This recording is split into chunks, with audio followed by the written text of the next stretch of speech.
축복하며 환영합니다. 주님의 이름으로 축복하며 환영합니다. 사람들이 보편적으로 좋아하는 사람은 지난주에 말씀드린 대로 겸손한 사람이다 라고 말씀을 드렸습니다. 겸손한 사람 싫어하는 사람 없어요. 반대로 사람이 싫어하는 사람은 그럼 어떤 사람일까요? 오늘 말씀의 제목처럼 교만이 듬뿍 온몸에 이렇게 가득한 사람. 아주 꼴도 보기 싫죠. 날씨도 더운데 교만까지 한 사람을 상대하는 건 참으로 힘든 일입니다. 이런 글이 있어요. 소개합니다. 스스로 잘났다는 자만, 남을 무시하는 오만, 남을 깔보고 업수히 여기는 교만, 남에게 거들먹거리는 거만. 우리 이것을 가리켜서 사만이라고 합니다.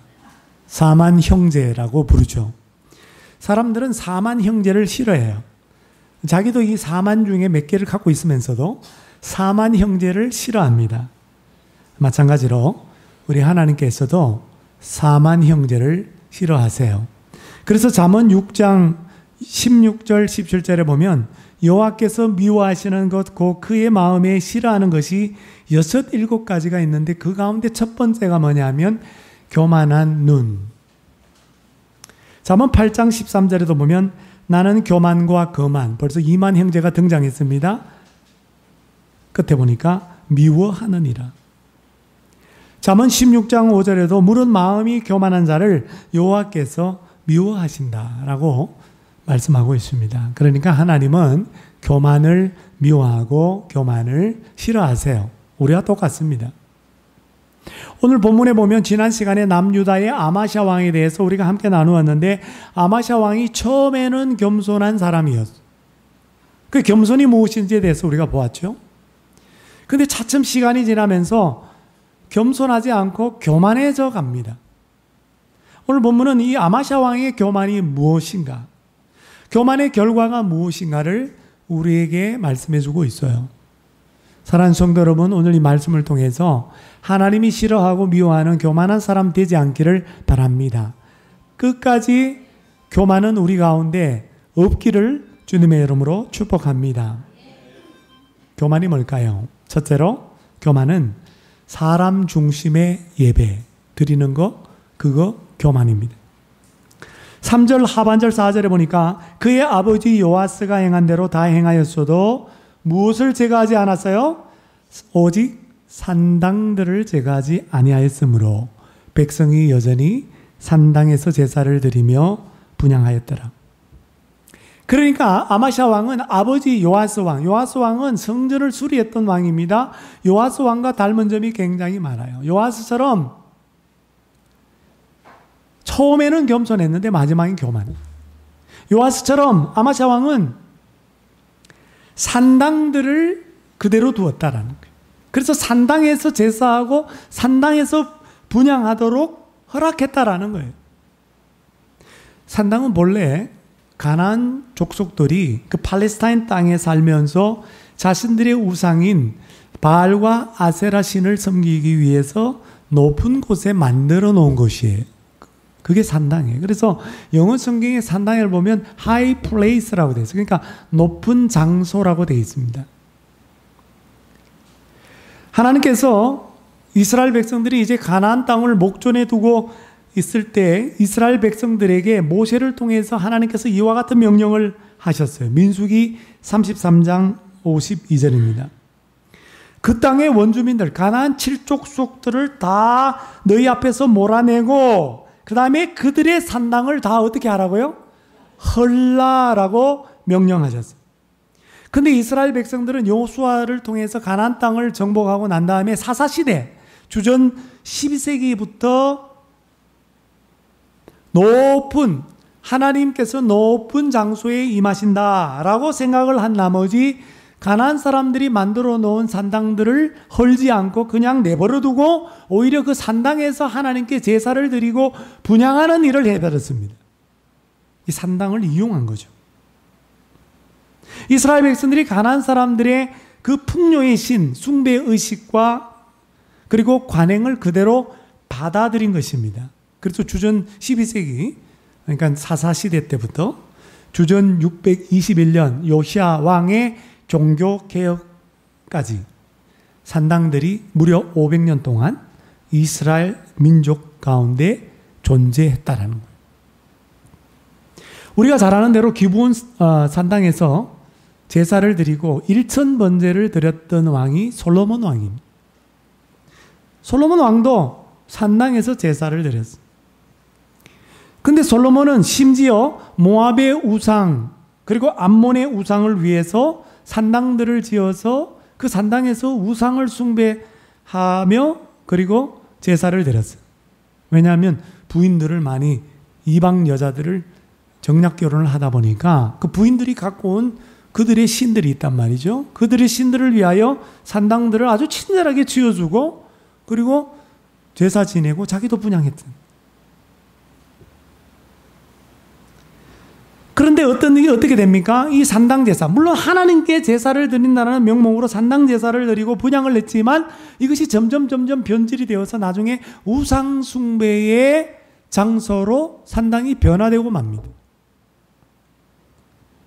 그러므로 아마샤 왕이 산당 제사를 했다라는 것은 산당을 다 헐어버려라 라고 하는 여호와의 명령, 즉 하나님의 율법을 따르지 않은 것이 이게 교만입니다. 그래서 시편 119편 85절에 보면 이런 구절이 있어요. 주의 법을 따르지 않는 교만한 자들. 교만한 사람이 누구냐? 교만한 사람은 딴 게 아니에요.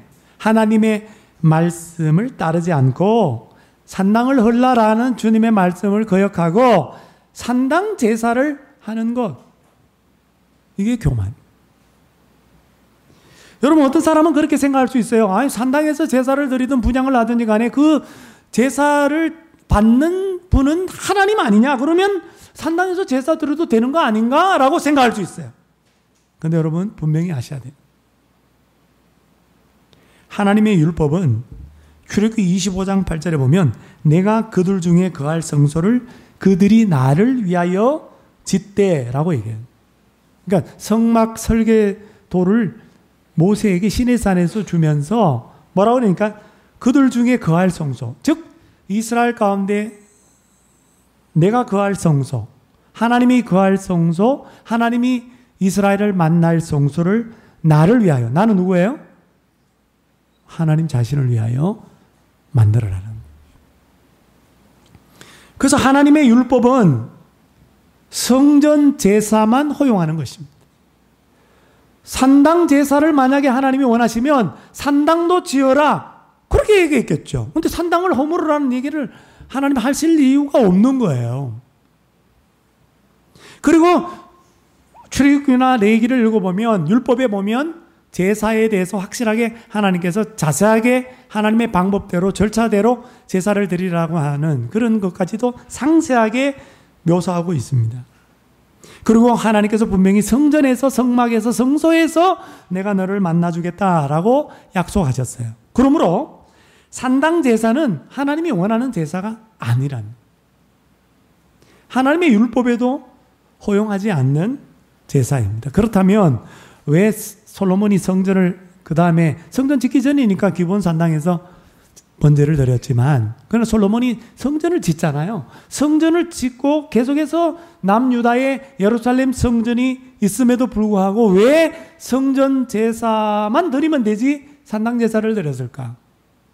그 이유는 딱 하나예요. 편리하기 때문에. 제사를 드리기 위해서 남유다 조그만 땅이지만 예루살렘까지 안 가도 되잖아요. 높은 곳에 보면 산당들이 다 있어요. 그래서 여러분 내가 산을 향하여 눈을 들리라. 나의 도움이 어디서 올까? 시편 121편에 그것도 산에 다 산당들이 있거든. 산당들마다 온갖 잡신들 우상들이 다 있거든. 누가 나를 도와줄 수 있겠느냐 이게. 오직 천지를 지으신 여호와밖에 없다라는 거예요. 그런 고백을 하잖아요. 산당이 가까이 있는데 뭐 우리 동네 상동에도 산당이 있다고 생각해 보세요. 에? 그럼 산당에서 제사 드리면 되잖아. 굳이 저 서울시청 한복판에 가서 거기 성전이 있다고 가정하에 거기 성전에서 예배 드릴 필요가 뭐가 있어? 가까운 상동 지역의 산당에 가서 예배 드리면 되지. 편하잖아요.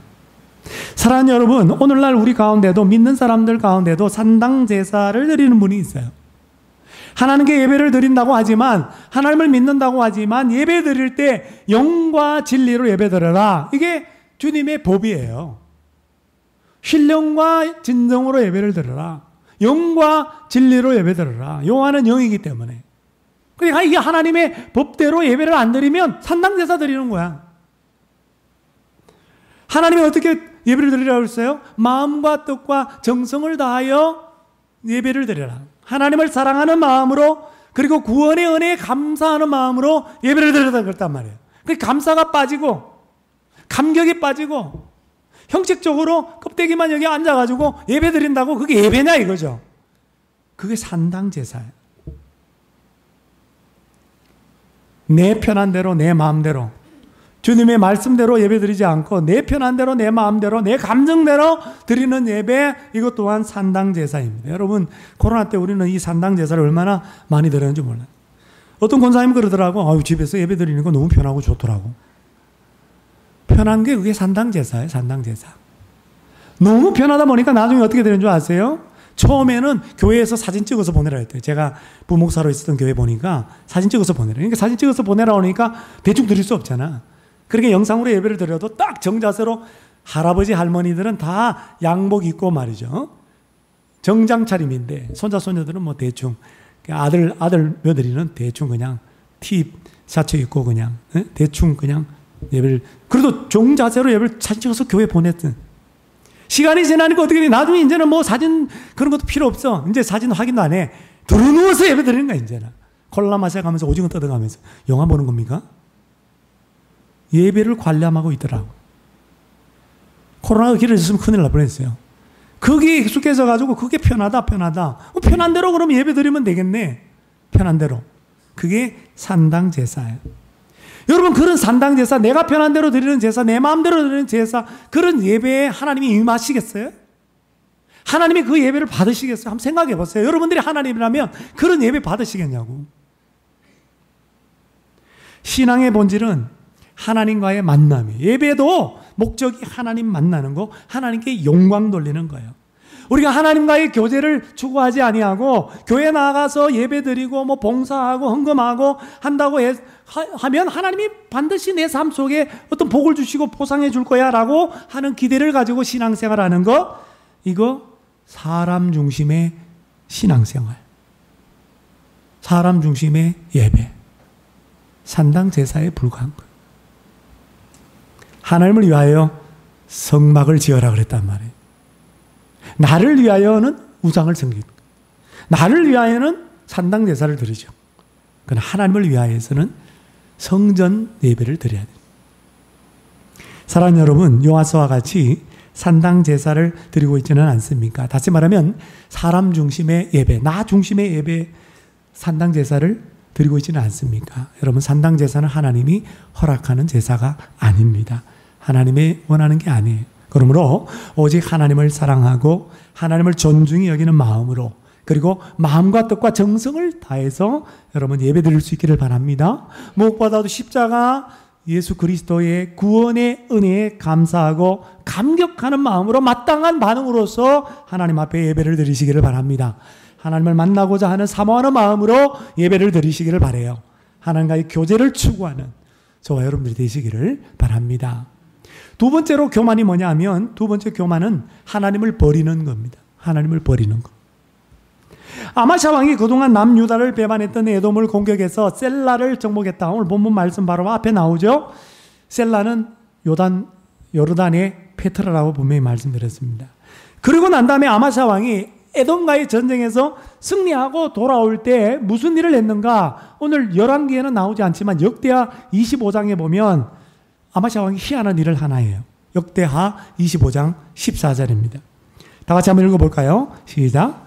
아마샤가 에돔 사람들을 죽이고 돌아올 때에 세일 자손의 신들을 가져와서 자기의 신으로 세우고 그것들 앞에 경배하며 분향한지라. 이 세일 자손은 에돔 자손을 말합니다. 그러니까 아마샤 왕이 에돔과 배반했던 에돔, 독립하려고 했던 에돔과 전쟁을 해서 하나님의 은혜로 승리를 했는데 돌아올 때 보니까 에돔 신들 우상들을 가지고 있다 있는 거예요. 들리라고 그랬으니까 한두 개가 아니죠. 복수형이잖아. 신들을 갖고 와가지고 뭐래요? 그것들 앞에, 우상 앞에 경배하고 분향을 했다라는 거예요. 당시 전쟁은 신들의 전쟁이었습니다. 그래서 구약 성경에도 보면 홀리 워 사상이 있어요. 거룩한 전쟁. 이슬람도 그걸 갖고 있더라고 보니까. 그러니까 여호와와 에돔과 싸우면 에돔의 우상과의 싸움이야. 왜냐하면 신이 전쟁에 개입하기 때문에. 그래서 이 전쟁은 거룩한 전쟁이기 때문에. 전쟁에서 얘기하면 여호와가 승리케 했다라는 거예요. 그 욕두엘, 여호와께서 정복하신 곳, 셀라라는 이름을 그렇게 붙인 거죠. 하나님께서 승리케 하셨다는 거예요. 그러면 누가 이긴 거예요? 에돔을 이겼으니까 여호와가 이긴 거죠. 그런데 왜 아마샤 왕은 전쟁에서 패배한 에돔을 구원하지 못한 에돔의 우상들을 가져와서 우상에게 절하고 우상에게 경배를 하느냐 이 말입니다. 고대 세계에서 정복당한 그 나라나 민족의 신은 정복자의 신에 의하여 패배당했다라는 것을 상징하기 위해서 종종 승리했던 민족이 패배한 민족의 우상들을 가져오는 경우가 있어요. 그 전시해 놓는 거야. 우리가 이겼다라는 거지. 그래서 여러분, 블레셋 사람들이 이스라엘을 물리치고 법궤를 빼앗아 온 일이 바로 그거예요. 법궤는 하나님이 여호와가 임하는 임재의 상징이거든. 법궤를 빼앗아 온. 그래서 하나님께서는 일찍이 신명기 율법에 이스라엘은 그렇게 하면 안 된다라고 명령하고 있습니다. 신명기 12장 3절을 볼까요? 제가 읽겠습니다. 그 제단, 그러니까 정복한 그 민족의 그 제단을 헐며 주상을 깨뜨리고 아세라상을 불사르고 또 그 조각한 신상들을 찍어서 그 이름을 그곳에서 어떻게 하라? 멸하라. 이 진멸하라 사상. 그러니까 승리해서 전리품도 가져오면 안 돼. 이 전리품도 어떻게 하느냐면 다 불태워야 된다는 거예요. 여호수아가 가나안 땅을 정복할 때 아이성에서 실패한 이유가 뭐예요? 아간이라는 작자가 몰래 그 전리품을 감춰놓은 거야. 여리고성에서 승리하고 난 다음에. 그 감춰놨다가 결국은요. 그 다 불태워야 되거든. 그걸 다 하나님이 이기게 하셨다라고 하는 그런 모든 영광을 하나님께 돌리기 위해서 전리품을 가져가면 안 돼. 다 태워야 되고 다 죽여버려야 돼. 사람들도 양들도 가축들도 다 죽여야 돼. 사울 왕도 이 진멸하라 이 명령을 어겼잖아요. 제사 드리겠다고 핑계대면서 좋은 것들 왕도 아각 왕도 살려 아멜렉의 아각 왕도 살려주고 그랬다가 엄청나게 책망을 받잖아요. 이 명령 신명기 율법을 잘 그대로 수행한 왕이 다윗 왕입니다. 다윗 왕이 블레셋과의 전쟁에서 승리하고 난 다음에 블레셋 사람들이 도망가면서 우상들을 전쟁 갈 때 우상들을 갖고 왔나 봐. 이기려고. 근데 이 우상들을 다 던져버리고 도망을 갔어요. 그때 역대상 14장 12절에 보면 이런 말씀이 있어요. 다윗이 명령하여 불 사르라. 불에 사르니라. 이 블레셋 우상들을요 다 태워버렸어요. 아마샤 왕은 다윗의 후손입니다. 그 다윗의 혈통 가운데 난 이 아마샤 왕이 다윗과는 다르게 에돔 신들, 전쟁에서 승리한 에돔 신들을 가져와가지고 불태워야 되거든. 거기서 바로 불태워야 되는데 오히려 그걸 갖고 와서 거기서 제사 드리고 분향하고 경배했다라는 거예요. 그래서 오늘 여러분 열왕기 14장 3절 하반절에 보면 열왕기 기자가 아마샤에 대해서 이렇게 얘기합니다. 아마샤가 3절 하반절에 보니까 아마샤가 그의 조상 다윗과는 같지 아니하였으며 이걸 얘기하는 거예요. 그러므로 에돔 신들을 섬긴 아마샤 왕은 그냥 우상 숭배했다 이게 아니라 우상 숭배는 결국은 뭐예요? 하나님을 버린 거예요. 하나님을 버린 거. 그래서 역대하 25장 27절을 보시면 아마샤가 돌아서서 여호와를 버린 후로부터 이게 뭡니까? 이게 바로 교만. 이게 교만. 아마샤의 교만이 바로 하나님을 잊어버리고 전쟁에서 승리케 하신 하나님의 은혜를 잊어버리고 하나님을 잊어버리고 하나님을 버리고 에돔 신들을 우상을 숭배한 것입니다. 그래서 에스겔서 16장 50절에 보면, 자, 교만이 제가 우상 숭배하는 버리는 거라 했는데, 이게 딱 나와요. 거만하여, 어떻게 해요? 가증한 일. 성경에서 가증한 일 그러면 우상 숭배. 우상 숭배를 하나님 앞에서 행하였다. 하나님 그렇게 말씀하고 있습니다. 에돔과의 전쟁에서 승리케 하신 분 하나님인데, 아마시아 왕은 하나님을 버리고 에돔 신을 섬겼다는 것은 참으로 교만하기 짝이 없다라는 거예요. 역설적이게도 아마시아 왕이 하나님의 은혜로 에돔과의 전쟁에서 승리하고 난 다음에 교만해져서 어떻게 해요? 에돔 신을 섬겼다. 여러분, 우리가 언제 교만해집니까? 인생에 문제가 많을 때 교만해져요? 가난할 때, 먹고 살기 힘들 때 교만해집니까? 자식이 속썩이고 남편이 속썩이는데 교만해져요? 우리가 언제 교만해지냐 하면 풍요로울 때, 잘 나갈 때, 아무 걱정 염려 없을 때. 그래서 호세아 13장 6절에 보면 그들이, 이스라엘 백성들이 먹여준 대로 배가 불렀고 배가 부르니 그들의 마음이 교만하여 이로 말미암아 나를 잊었는데. 잘 보세요. 배가 부르니 교만하고, 교만한 게 뭐예요? 하나님을 잊어버리고 하나님을 버리는, 우상을 숭배하는. 신명기 8장 13절 14절에도 하나님이 이걸 알고 이미 가나안 땅에 들어가기도 전에 이스라엘 백성들에게 율법으로 이렇게 말했어. 네가 가나안 땅에 들어가서 거기서 배부르고 그 다음에 소와 양이 번성하여 은금이 정식되고 너의 소유가 다 풍부하게 될 때에 뭐예요? 배부르고 부자가 될 때 네 마음이 교만하여 너의 하나님을 잊어버릴까? 하나님은 염려한다 그랬어. 왜 우리는 그러면 하나님을 버리고 하나님을 잊어버리고 은혜를 잊어버리고 우상을 숭배합니까? 왜 세상을 섬기고 왜 물질을 섬기는 거예요? 그건 딱 하나예요. 우리의 물질이, 우리의 풍요가 행복을 가져다 준다고 생각하기 때문에, 우리가 행복을 추구하기 때문입니다. 뉴욕타임즈가 돈과 행복의 함수관계를 놓고 연구한 결과를 보도한 적이 있어요. 부자들을 광범위하게 이렇게 조사를 했더니 돈과 행복의 공식이 성립되지 않더라는 거예요. 그걸 증명했습니다. 오히려 부자가 되면 치명적인 피해를 입는데, 첫째, 자, 부자 되려고 하시면 잘 들으세요. 첫째, 의욕이 약해진다. 의욕 상실. 두 번째, 지루함을 느낀다. 아니, 돈 쓰는 재미가 있을 텐데 이렇게 지루함을 느낀대요. 예, 지루함을 느낀답니다. 그리고 세 번째, 땀을 덜 흘리고 번 돈일수록 죄책감과 열등감을 느낀다. 넷째, 감정이 메마른다. 여러분, 이거를 뭐 인터뷰를 해보고 조사를 해봐야 합니까? 성경에 돈을 사랑함이 일만하게 뿌리라고, 우리 믿음 생활에 해가 된다고 분명히 디모데전서에 하나님께서 바울을 통해서 말씀하셨잖아요. 그래서 돈을 좀 벌고 여유가 생기면 자녀들이 가정부에게서 모성애를 느낀다. 그러니까 돈 많이 벌면 이제 뭐예요? 돈 쓰고 다니는 재미가 있으니까 나가서 친구들만하고 놀아야지. 그러니까 엄마가 엄마 역할을 안 하고 가정부 가사도우미한테 맡기는 거야.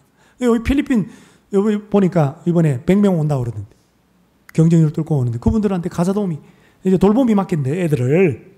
그럼 어떻게 됐어요? 필리핀 그 가사도우미에게 엄마 이렇게 되는 거지. 그 모성애를 느끼게 된다. 그래서 여러분, 세계적인 부자인 록펠러도 이런 말을 했어요. 나는 1000만 불을 모아봤지만 그것이 나에게 행복을 주지 않았다. 자동차 왕의 헨리 포드도 돈과 행복과는 아무런 관계가 없다. 내가 가장 행복했던 시절은 젊어서 자동차 정비공으로 일할 때였다. 여러분, 우리는 록펠러나 헨리 포드처럼 부자가 안 돼봐서 잘 모르겠죠. 근데 간접 경험으로 이분들의 말을 들어보면 이게 진리입니다. 꼭 우리가 부자 돼봐야 이걸 경험하겠어요? 레너드 레이븐 힐이라는 목사님이 오늘날 비극을 이렇게 말했어요. 오늘날 비극은 교회가 거룩함이 아니라 행복을 추구한다는 데 있다. 우리 믿는 사람들이 세상적인 행복을 추구하는 거예요.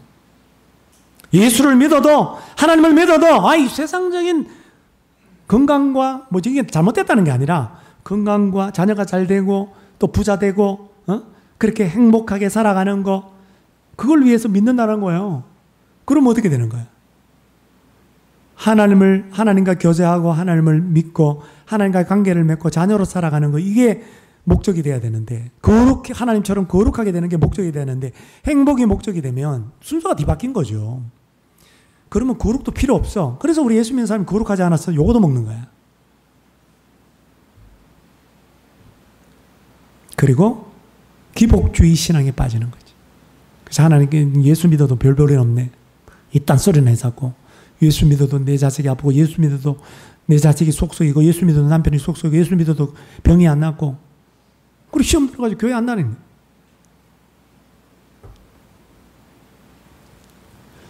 여러분, 믿음의 선배들은 뭐라고 많이 하면, 신자의 목적, 인생의 목적은 행복이 아니라 거룩이라고 그랬어요.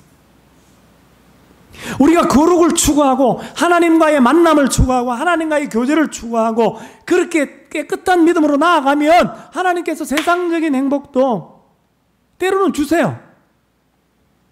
그 하나님의 은혜지. 그럼 은혜를 하나님 앞에 고백하면 되는 거지.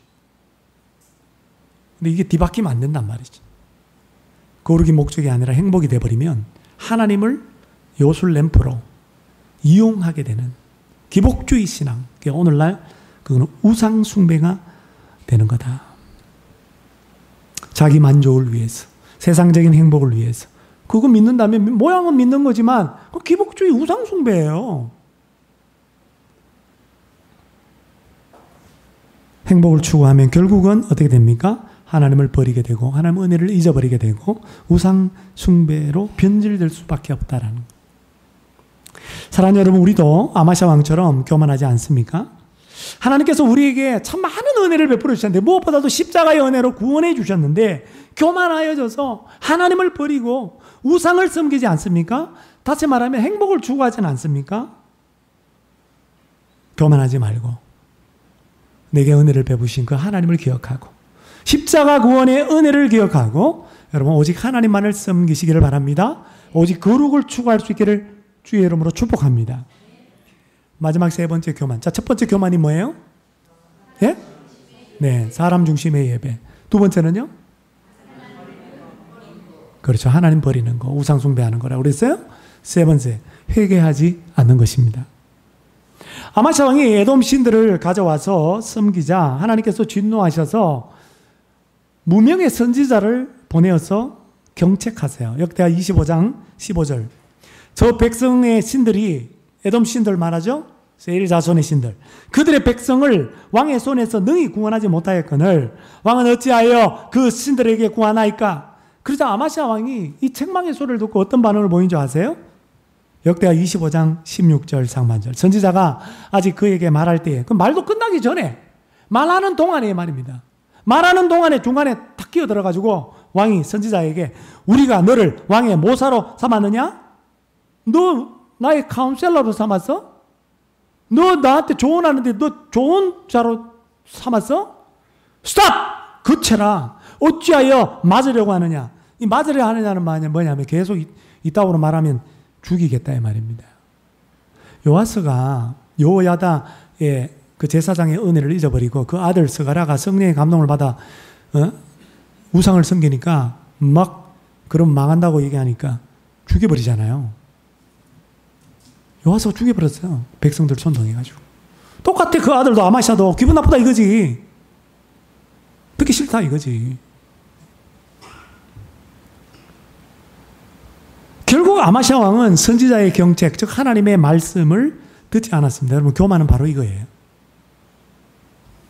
한편 아마샤 왕이 이스라엘 요아스 왕에게 사신을 보내어서, 자 이제 에돔에서 전쟁이 승리하고 난 다음에 또 무슨 일을 하냐면 이스라엘과 전쟁하려고 사신을 보내어서 오라 우리가 서로 대면하자라고 얘기했어요. 이 대면하자는 얼굴을 보자 이 말이 아니라 전쟁터에서 싸우자 이 말이에요.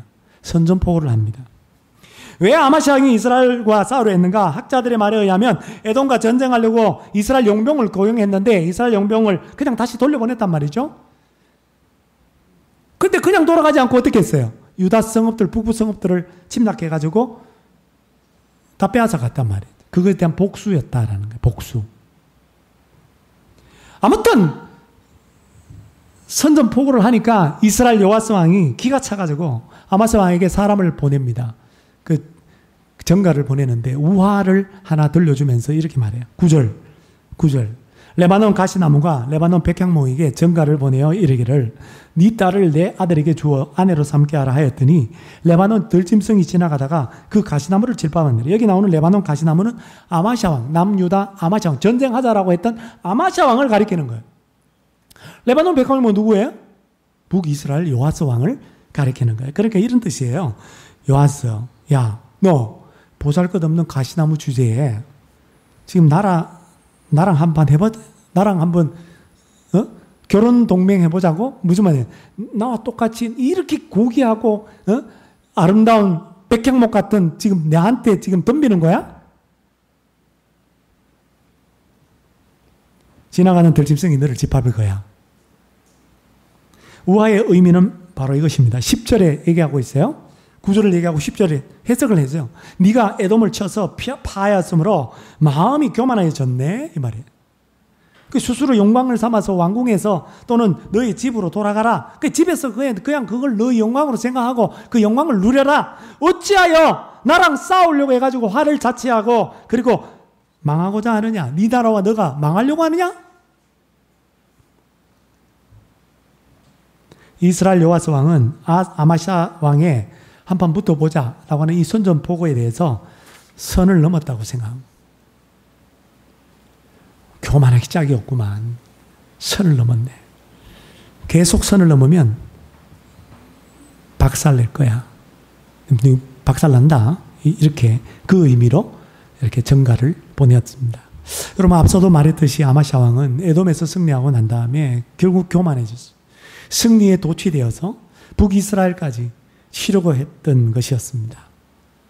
아마샤 왕은 이스라엘의 요아스 왕의 경고에도 불구하고 어떻게 합니까? 역대하 25장 20절 아마샤가 듣지 아니하였으니. 여러분 아마샤 왕은 승리에 도취되어서 교만해서 우상숭배를 하지 말라, 에돔 신들을 섬기지 말라 라고 하는 무명의 선지자의 경고도 또 왜 나와 싸우려고 그래? 그러다가 화를 자초해 망할 거야? 라고 하는 그 이스라엘 왕의 경고도 듣지 않았어. 이게 뭡니까? 이게 교만이에요. 그래서 여러분 잠언 13장 1절에 보면 거만한 자는 꾸지람을 즐겨 듣지 아니하니라. 15장에 거만한 자는 견책받기를 좋아하지 아니하며. 여러분 교만한 사람의 특징이 뭐예요? 하나님의 경고도 사람의 경고도 어떤 조언도 듣지 않는 사람입니다.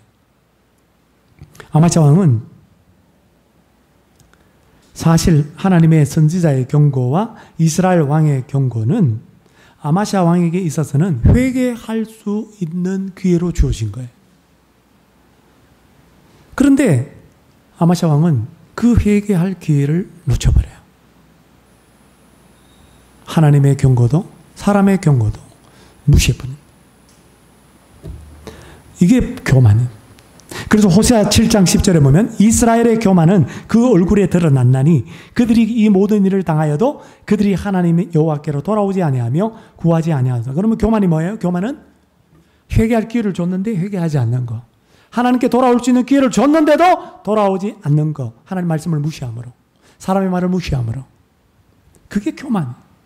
결국 교만한 아마샤 왕은 어떻게 됩니까? 전쟁에서 이스라엘에게 박살납니다. 진짜 이스라엘 요아스 왕의 말대로 너와 유다가 함께 망하려고 하느냐? 진짜 망해버렸어. 12절에서 14절 유다가 이스라엘 앞에서 패하여 각기 장막으로 도망한지라. 이스라엘 요아스가 베세메스에서 아시아의 손자 요아스의 아들 유다 아마샤를 사로잡고 예루살렘에 이르러 예루살렘 성벽을 에버라임 문에서부터 성모퉁이 문까지 400규빗은 180m를 헐고 또 여호와의 성전과 왕국 곳간에 있는 금은 모든 기명을 탈취하고 또 사람을 볼모로 잡고 사마리아, 북이스라엘 수도 사마리아로 끌고 갑니다. 또 하나는 아마샤 왕은 전쟁에서 패배했을 뿐만 아니라 아마샤 왕도 아버지 요아스 왕처럼 비참하게 무리들에 의해서 살해를 당합니다. 19절 20절 예루살렘에서 무리가 그를 반역함으로 그가 라기스로 도망하였더니 반역한 무리가 사람을 라기스로 따라 보내 그를 거기서 라기스에서 죽이게 하고 그 시체를 말에 실어다가 예루살렘에서 그의 조상들과 함께 다윗성에 장사하니라. 다윗성 예루살렘 성에는 장사가 되었지만 열왕들의 묘실에는 못 들어갔어. 아버지하고 똑같이. 이스라엘에게 전쟁에서 패배하고 네 남유다 아마시아 왕이 이렇게 비참하게 죽은 이유가 뭐라는 거야? 오늘 성경에서 분명히 말합니다. 11절 12절 아마시아가 요아스 왕 이스라엘의 왕의 말을 어떻게 해요? 듣지 아니하므로 12절에 보니까 유다가 이스라엘 앞에서 패하여. 패한 이유가 뭐예요? 이스라엘 왕은 말을 안 들었기 때문에. 역대하 25장 20절에도 아마시아가 요아스의 말을 듣지 아니하였으니 이는 하나님께로 말미암은 것이라. 그들이 에돔 신들에게 구하였으므로 그 대적의 손에 넘기려 하심이더라. 그러므로 아마시아가 이스라엘과 전쟁에서 패배한 이유는 뭡니까? 두 가지죠. 요아스 왕의 경고, 이스라엘 왕의 경고를 듣지 않은 죄와 그리고 선지자의 경고를 듣지 않고 에돔 신들, 우상을 섬긴 죄에 대한 하나님의 형벌이었다는 것입니다. 역대하 25장 16절 하반절에 보면 왕이 이렇게 비참하게 죽은 이유도 말합니다. 왕이 이 일을 행하고, 이 일은 뭐예요? 우상숭배. 그리고 나의 경고를 듣지 아니하고, 이 나는 선지자의 말이니까요. 선지자의 경고를 듣지 아니하니 하나님이 왕을 멸하기로 작정하신 줄 아노라. 그러므로 아마시아 왕이 신하에 살해당한 이유는 우상숭배를 행하고 선지자의 조언과 경고를 듣지 않았기 때문이라는 거예요. 그러므로 아마시아 왕이 비참하게 물에 의해서 살해당한 이유, 또 이스라엘 백성들에게 전쟁에서 패한 이유가 뭐예요? 한마디로 말하면 뭐예요? 교만하기 때문에. 왕이 교만했기 때문에. 아마시아가 교만하니까요, 요아스, 북이스라엘 요아스 왕의 말대로 화를 자초하고 망하고 말았어. 그래서 성경 잠언 16장에 보면 교만은 패망의 선봉이요 거만한 마음은 넘어짐의 앞잡이니라. 하나님께서 교만한 사람을 가만히 놔주셔야 미워하고 싫어하기 때문에 물리치고 대적하시. 하나님이 이기게 못하는데 어떻게 이길 거야? 안 되는 거지. 여러분, 사탄은 오늘도요, 우리 믿는 사람으로 하여금 계속 교만하도록 만듭니다.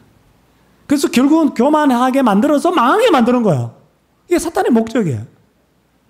그래서 사탄은 우리를 교만하게 만드는 수백 가지 방법을 알고 있어요. 각각 사람마다 다 그 방법을 다 알고 있어요. 교만하게 만든. 안 그래도 교만한데. 사탄은 하와에게 첫 번째 유혹하는 거 보세요. 너희가 그것을 먹는 날에 너희 눈이 밝아져서 누구처럼 된다? 하나님과 같이 될 것이다. 그때부터 하와가 이게 주거니 받거니 마귀랑 얘기하다가 뱀이랑 얘기하다가 여기 결정적인 말이야. 야, 요거 먹으면 눈이 밝아지고 하나님처럼 돼.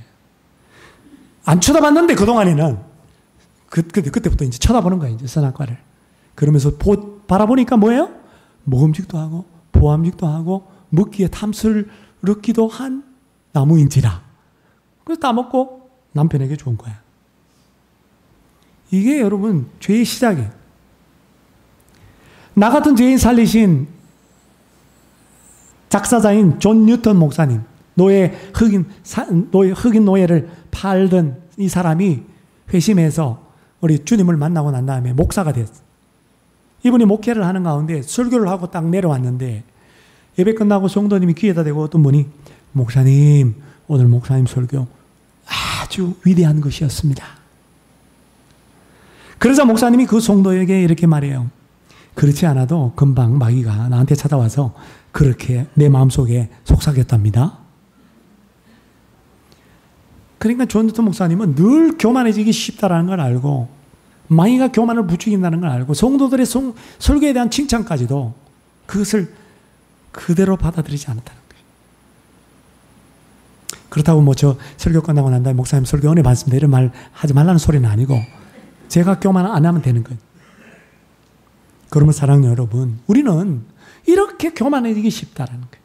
사탄의 유혹으로 인하여 늘 교만하기 쉽다라는 것입니다. 그러니까 다시 말하면 망하기가 또 쉬운 거예요.